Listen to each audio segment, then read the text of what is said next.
Inspired talks of Swami Vivekananda, Pranam Mantra. Om Namah Shri Yatirajaya Vivekananda Sure Satchit Sukha Swarupaya Swamine Tapaharine. We were discussing Inspired talks of 1st August 1895. It was a Thursday, and some recordings were made on the afternoon.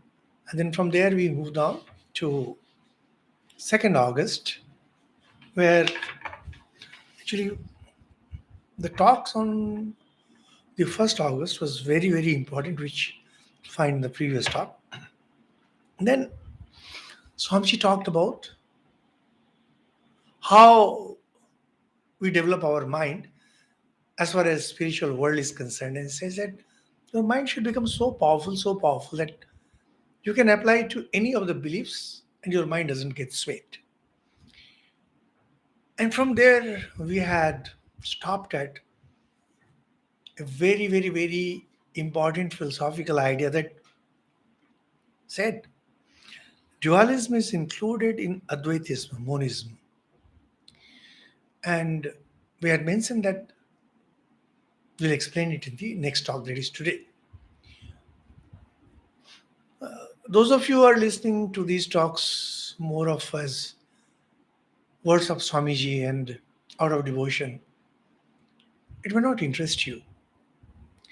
Those of you who are more into philosophy, you may not agree with what Swamiji says and what we are going to explain. However, if you want to understand the truth of the spiritual world, this is very, very important.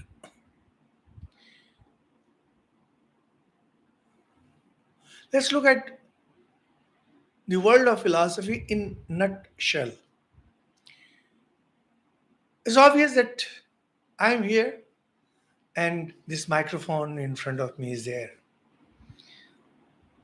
In his introduction to Brahma Sutra, which we have mentioned quite a few times in this series of talks too,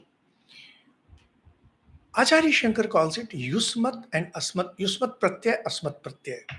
The idea that it is different from me and the idea that it's me. So mind has these two absolutely distinct ideas. The sense of I-ness and the sense of thatness. Yusmat actually means you, but Acharya Shankar uses it in the sense of thatness, I-ness and thatness. And that way we all know that I am different from this world.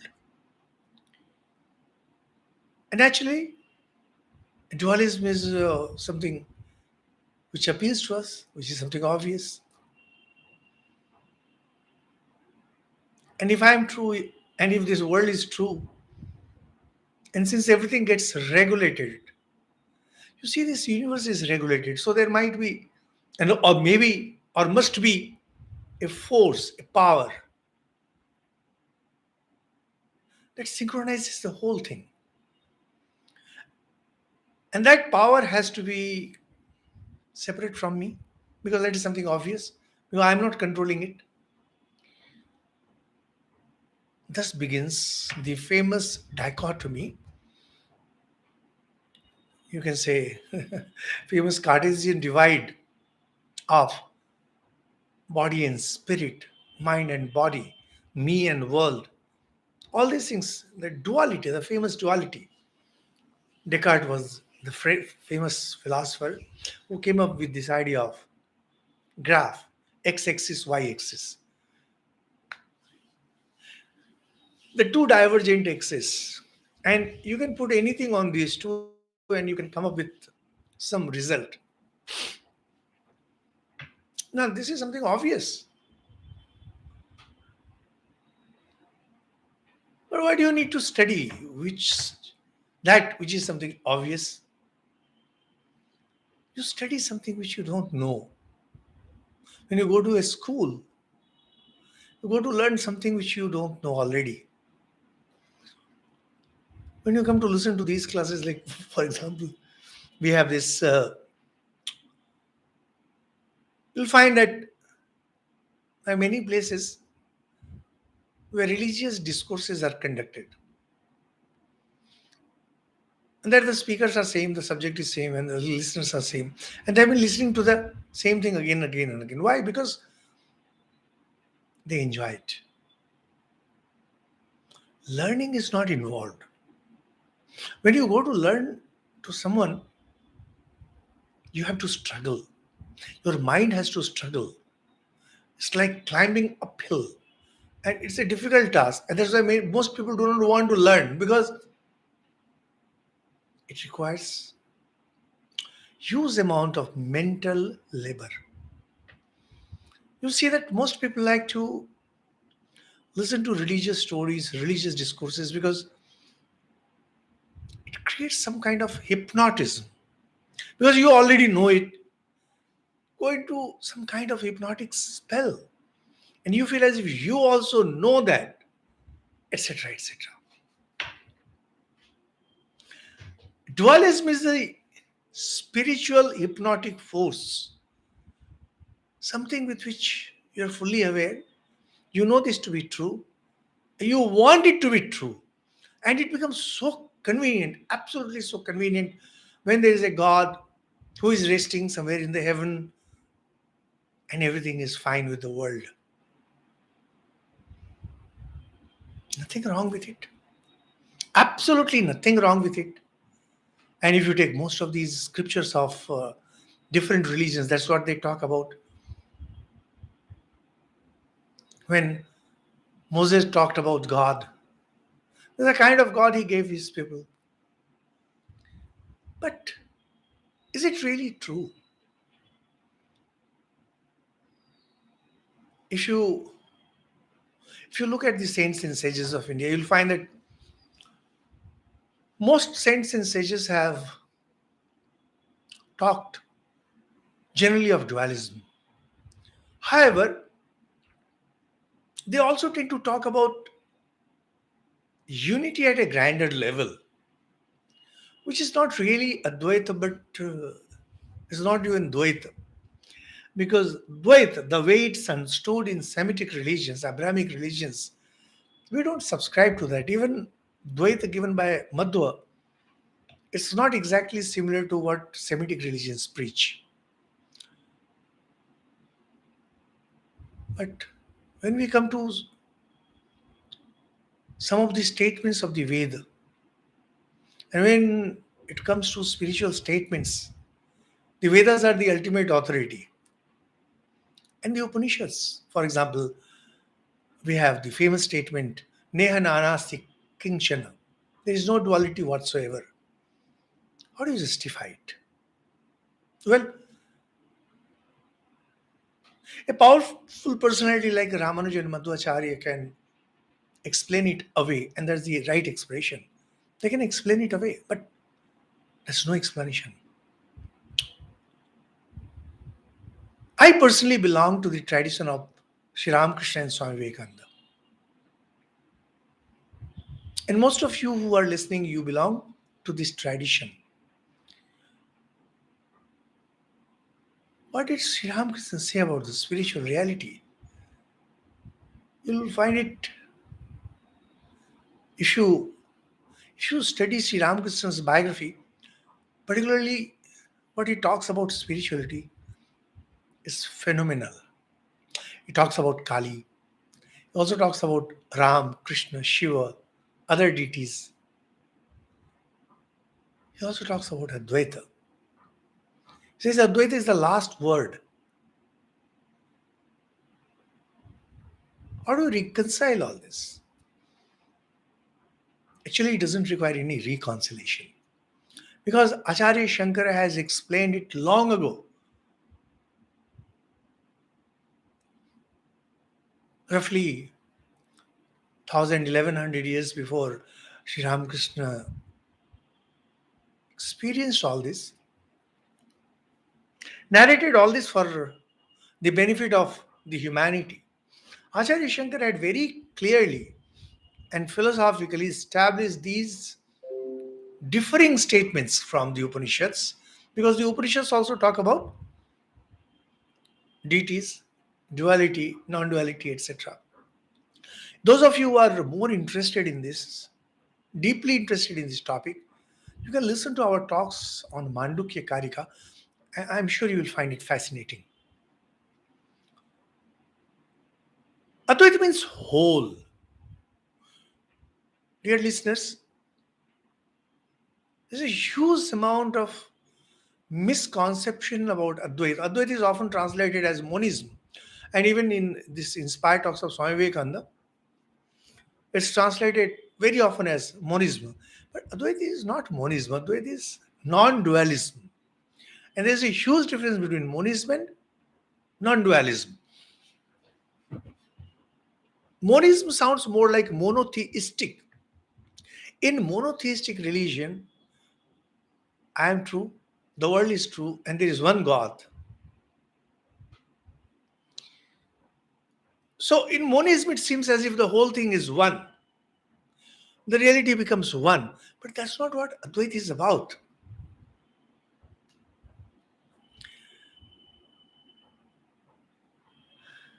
If you really want to understand Advaita, the only example which I find truly fitting and fascinating is the example of the 10 pots of water that Sri Ramakrishna used for teaching Narendranath, later Swami Vivekananda. There are 10 pots of water. These are the reflecting surfaces, and there is the sun. So you have 11 suns. And as you keep on breaking pot after pot after pot, ultimately one pot remains. So now you have two sun. And you break the last pot. How many sun remain? And Narendra had answered one. And that's what I also always thought. It took me years to understand what exactly Sri Ramakrishna was saying. He says, no.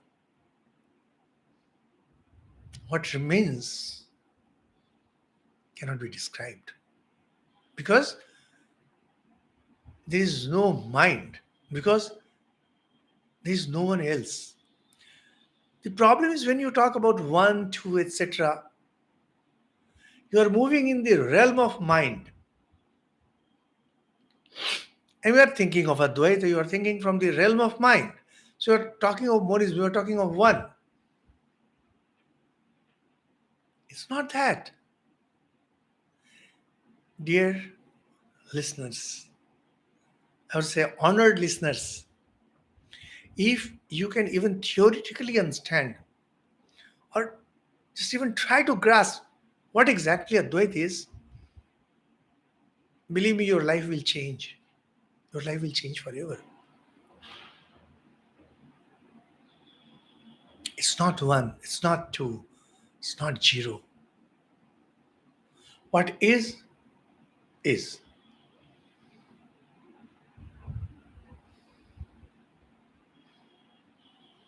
And now, there is creation.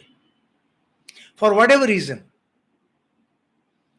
Koadha Ved, Nasadiya Suktam talks about Koadha Ved. There was no one, so we don't know how the creation took place.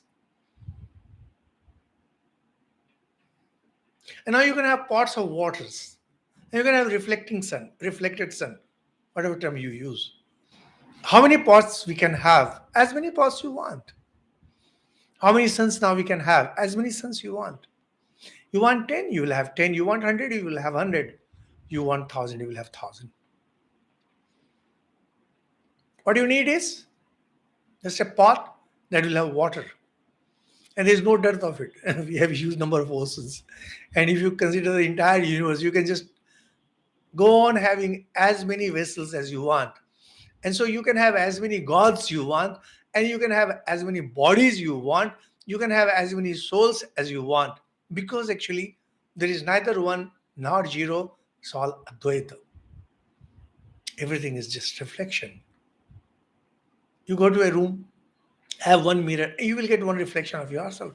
Have two mirrors, and you'll have two reflections. You have 10, you have 10 reflections. This world is reflection.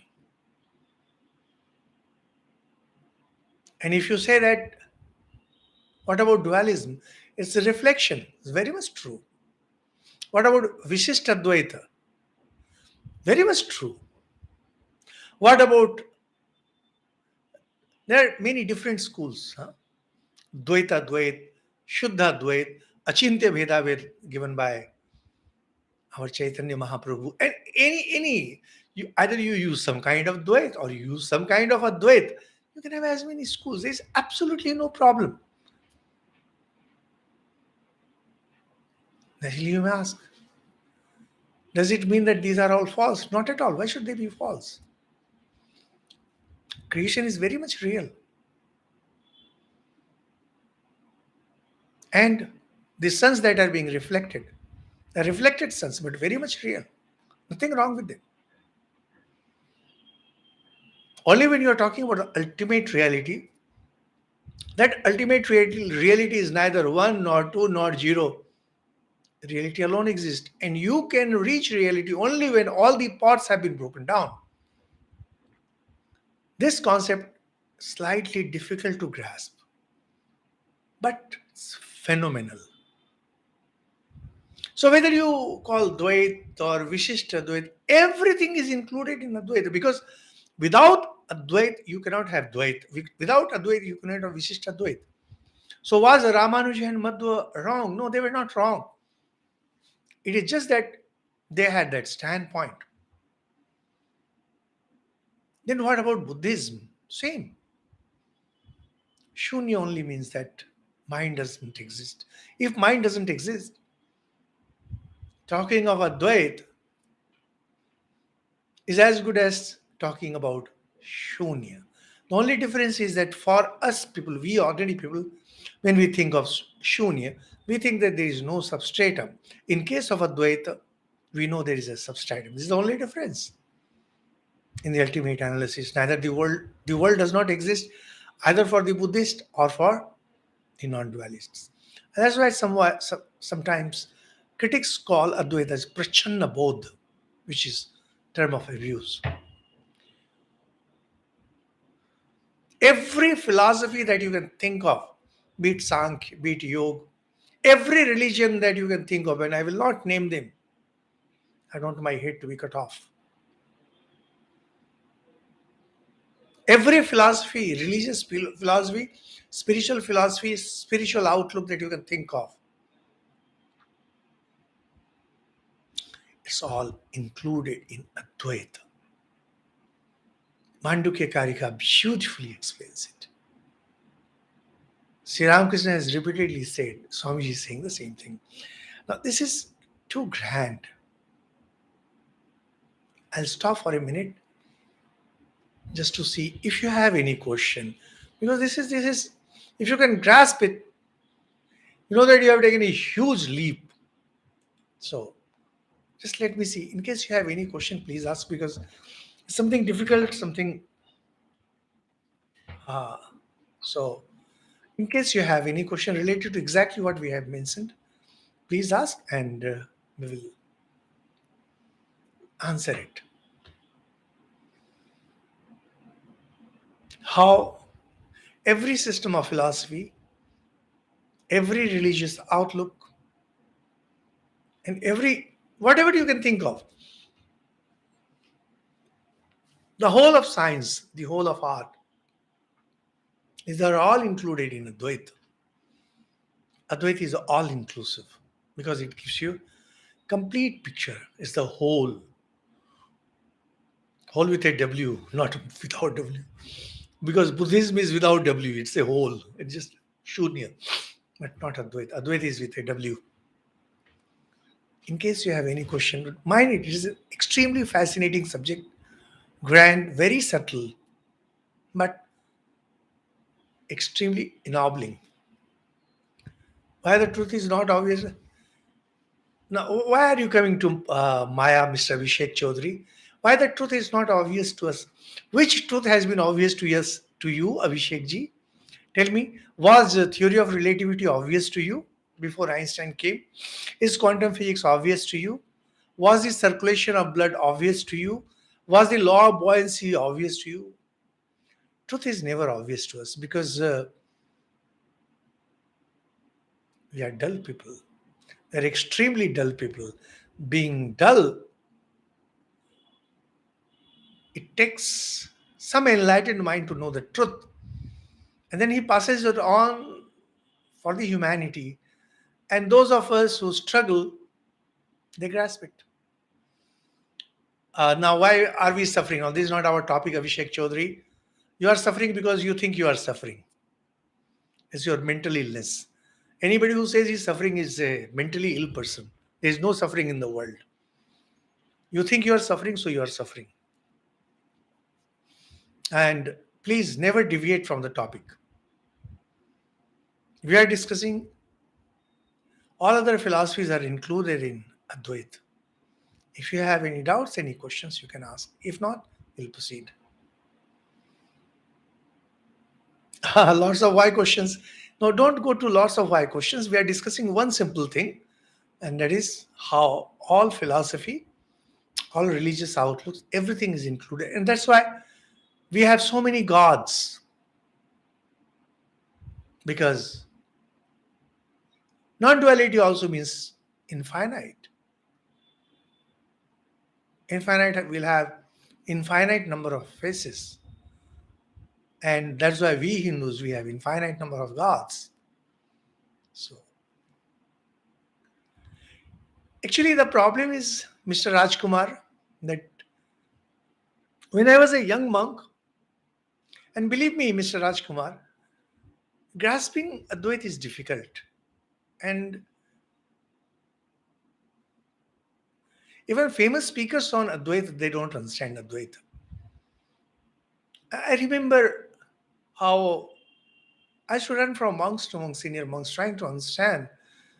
And the way you have put lots of why questions, one of the famous things I'll never forget, my teachers would always say, look, when you are asking these questions, you are falling in the pit of dualism. The problem is, we all are in the pit of dualism. And we don't want to get out of this pit. And we keep on talking about Advaita. Now that cannot happen.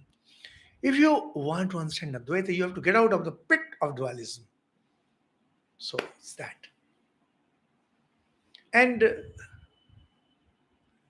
dear Mr. Abhishek Chaudhary and Rajkumar, please remember that every subject requires years of deep labor, dedicated labor.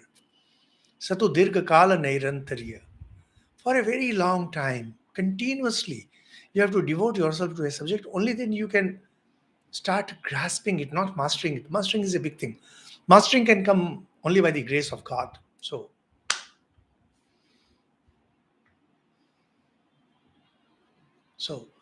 you need to work hard. And we all think that, okay, science is difficult. Like when I was young, I found geography and history very difficult. I still find geography very difficult. I just can't visualize things. So we think that this subject and that subject, they are difficult. But spirituality, that's something obvious. It's the other way around. Science is obvious to me. Science is obvious to me, but spirituality is a very difficult thing.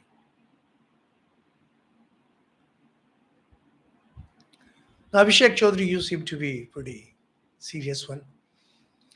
If you just take up one of these ideas which we have been discussing and start thinking deeply, write a piece of paper. If you want, you can send it to us, ishrkm@gmail.com.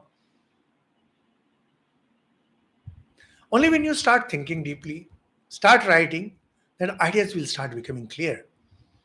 I keep telling people who listen to our classes that please, when it's scriptures, memorize them. When these are ideas, please note down the ideas, write your explanation. If need be, send it to me, provided you think it's worth sending, because most people who send, it's not worth reading. And then you'll see that ideas are becoming clear. Swamiji has earlier said, he will say it again. Anyway, so I proceed. And Swamiji gives the example of, I first saw him and he saw me. This is from this Sufi poetry. There was a flash of eye from me to him, and from him to me. This went on until the two souls became so closely united that they actually became one. Now, the thing is, when you say that two became one, the idea of one remains. And this is how the idea of monism has come.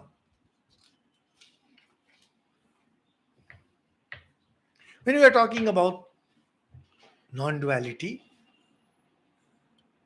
this is not shunya. Thing is, there is no mind. And because there is no mind there to say what exists, what Acharya Shankar has explained through his huge philosophical works is that what remains, remains. It is of the nature of existence, it is of the nature of consciousness, and it is pure love. These three are one and the same. Pure existence, pure knowledge, pure love, these are one and the same. When I meet someone, I'm talking figuratively, don't take it personally. I see you, you see me. There is love and there is union. We don't become one. This is where Sufis somewhere miss. Forgive me for talking big, but I'm telling you the truth.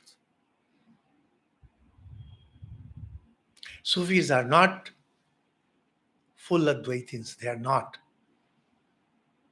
They, they verge towards oneness. Non-duality is something different. When I and you become one, it's not one. It's pure love, nothing else. What is pure love? It's pure existence. When I and you become one, it's pure existence.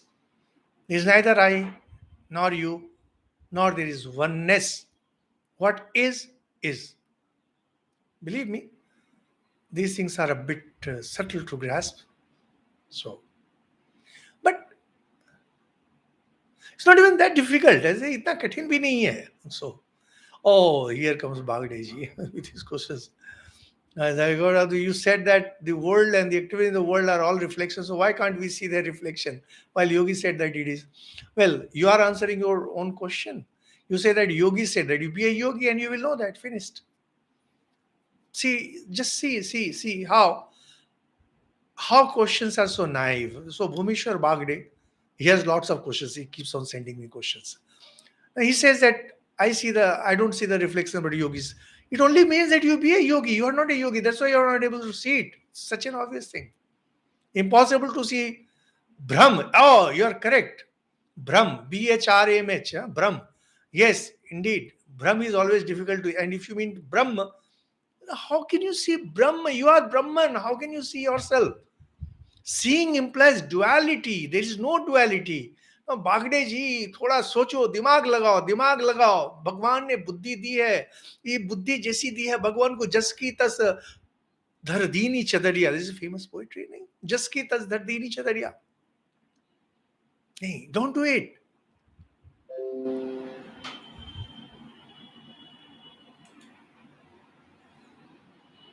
God has given you something. He's sent you here with a capital. Don't go back to God with a capital. Utilize the capital, make it grow. There's a famous story of 20 talents in the Bible.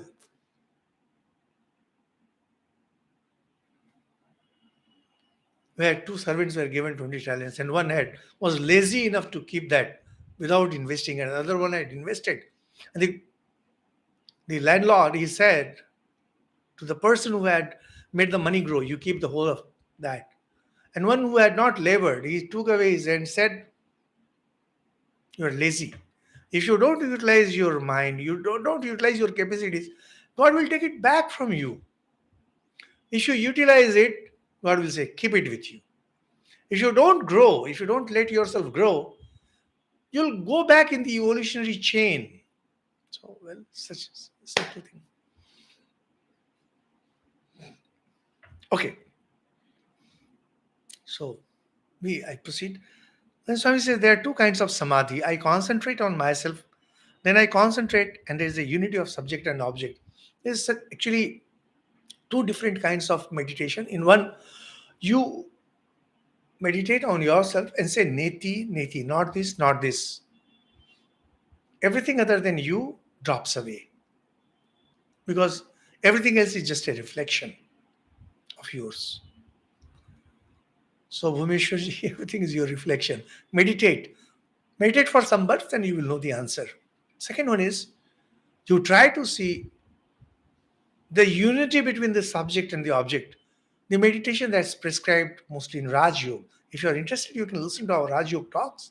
It's explained there how you move from objects to subtler elements known as tanmatra, and from there to mind, and from there to creative process, and then you realize what you are.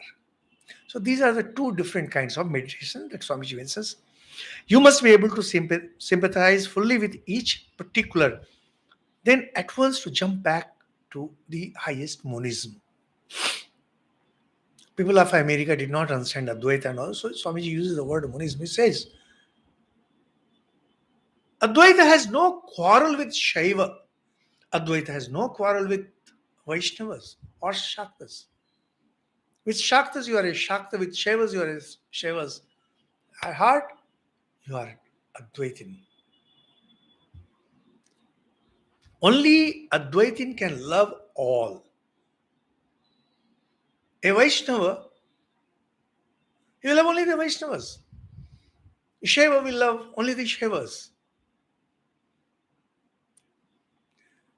See, it was a matter of huge surprise for me when I read that in some of the southern states, elections are fought in the name of Shaivism and Vaishnavism. God, I tell you. When will India come out of all these silly things? But as for Advaita, we don't have quarrel with anyone. Oh, perfectly all right. We know. We know that the idea of monism, the idea of one, this is also a reflection. The idea of Shaivism and Vaishnavism and Shaktism or Ramakrishnite. I am a follower of Sri Ramakrishna. Even that's a reflection. So it's easy for me to be a follower of Sri Ramakrishna. So am I chasing an illusion? No, I'm not chasing an illusion. Because it is through this that I'll reach Advaita. And once you reach there, you can come down to any of these branches easily. Be there for a while and go back to your real form. Believe me, dear listeners, it's not really that difficult. And I'll say if I can understand it, you can also understand it. Because I'm not a master. I learned it from my masters. Now, if I can learn it, you can also learn it. Now, if you say that I had good teachers, I learned, and you are having a bad teacher, so you cannot learn, well, then I can say nothing because I must say it's your bad luck. Says, take the whole power into each action, be able to become a dualist for the time being, and forget Advaita, yet be able to take it up again at will. This is true Advaita. You can be anything that you want. That's why Hindus have no quarrel with other religions. No, we understand it. They don't. They cannot. When you are a sectarian, when you are a fanatic, you cannot understand these things. Well, and then Swamiji talks about this today's topic, how mind deludes us, how mind plays trick. It's about cause and effect. This is my favorite topic. Swami says cause and effect are all Maya. Cause and effect are all Mayas. Here, somebody had brought in Maya. I think, why Maya covers us? This question, the why Maya covers itself is in Maya. Cause and effect is in Maya.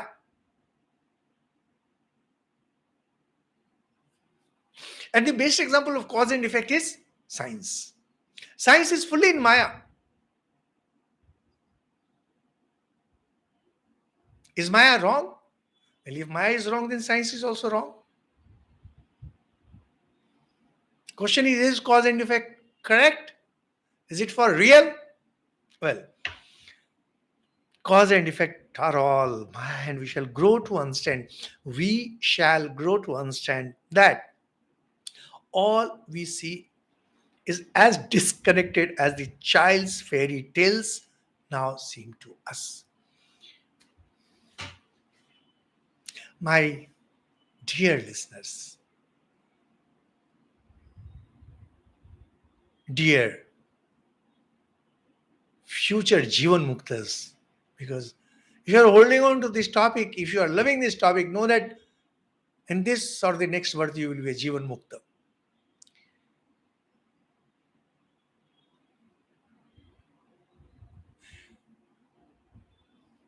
The idea of fairy tales is not there much in India, but might have read Anderson's fairy tales, Grimm's fairy tales. No, these are famous collection of fairy tales. These have been imported so much in India that now our Indian kids they know less of Ramayana and Mahabharata and more of these fairy tales. Now, if you look at any of these fairy tales, let's talk of say Cinderella, Sleeping Beauty, or any of those fairy tales. We loved it. As kids, we loved it. Are you going to live by those stories today? We'll call you dim-witted. You might be taken to a psychiatrist.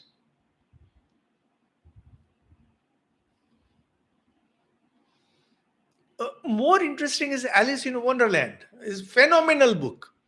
Even Swami Vivekananda loved this book. And I always had a dream of writing something like Alice in Wonderland. It's a phenomenal work. It's not a fairy tale, yet it's a fairy tale. It describes the dream state.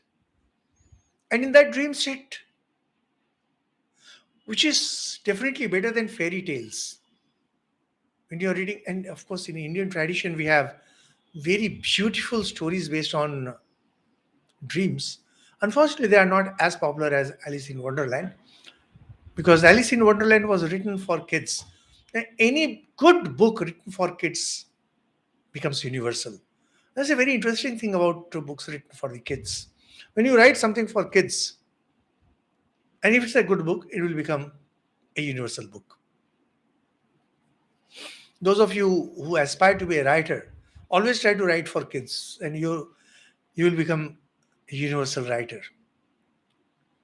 Now, in Alice in Wonderland, it's all disconnected. There is no cause and effect relationship. But to Alice, everything is irrational till her dream breaks. But that is what we all experience every day. For whatever reason, it's, whether it's punishment or surprise, I don't know. I am blessed with extreme lucid dreaming. Those of you might have read my books, for example, Kratu. Kratu is a phenomenal work. It's not just that not many have read this Kratu. There's a particular scene, Kratu, where Lord Shiva is dancing.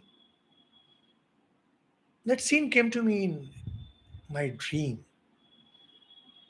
where I found Lord Shiva in a tiny form with his damru dancing around my bed. And then I wrote that. And then I was writing a poem on death. I would literally feel Yamraj standing by my side. These are lucid dreams and they are disconnected. This is some experience that all of us have. Now, in fairy tales, there's a complete disconnect, but as kids, we love it. When we are in dreams, they're all disconnected. but we believe them to be true.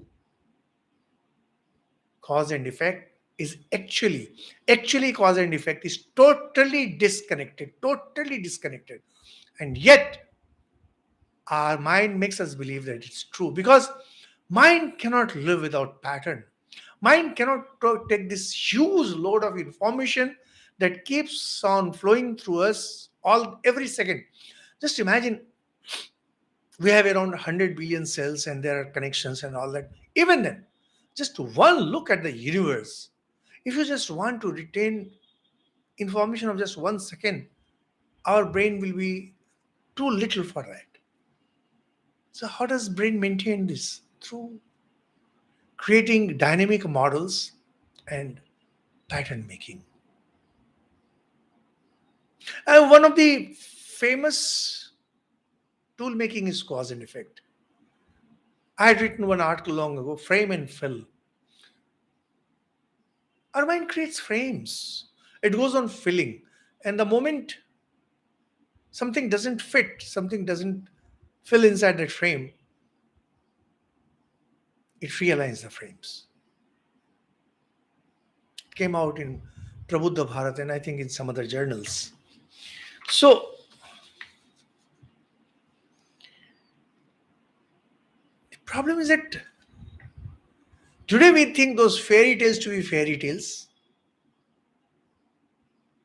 And when we wake up, we think that dream state is all false.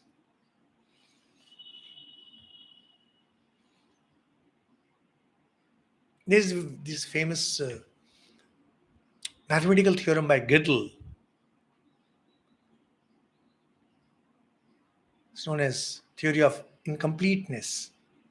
Theorem of incompleteness, where he has shown mathematically how, while staying within a system, you cannot prove its correctness. I'm telling it in very simple terms. So when you are in the waking state, you cannot prove the correctness of waking state. The way you cannot prove the correctness of dream state while staying in the dream state.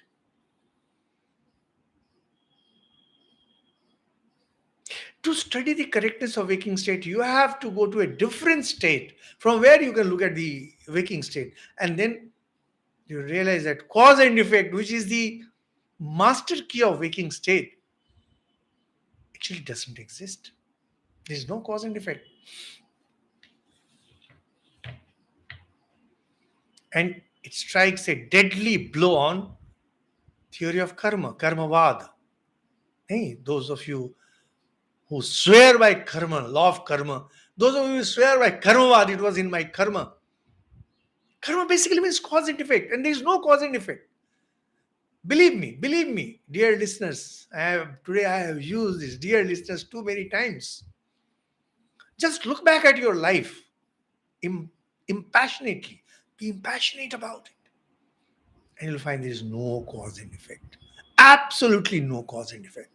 There is no divine providence. Though there is no divine intervention. God had nothing to do with everything that happened with you. Your father's death, your mother's death, your accidents, your ill health, your this and your that. Neither there is reason nor there is rhyme. There is no connection. There is no cause and effect. There is no God.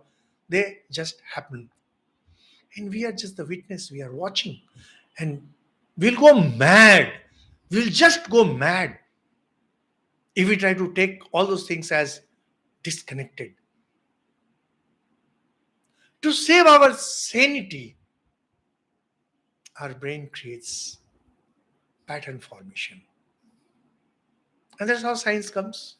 That's how technology comes. Whenever something goes wrong, we just say that it's a normal error, problem of technology and things like that. We say, no. If cause and effect were to be correct and true, it has to be corrected 100 times. There cannot be a margin of error. The moment you say there is margin of error, basically you are saying that cause and effect doesn't hold.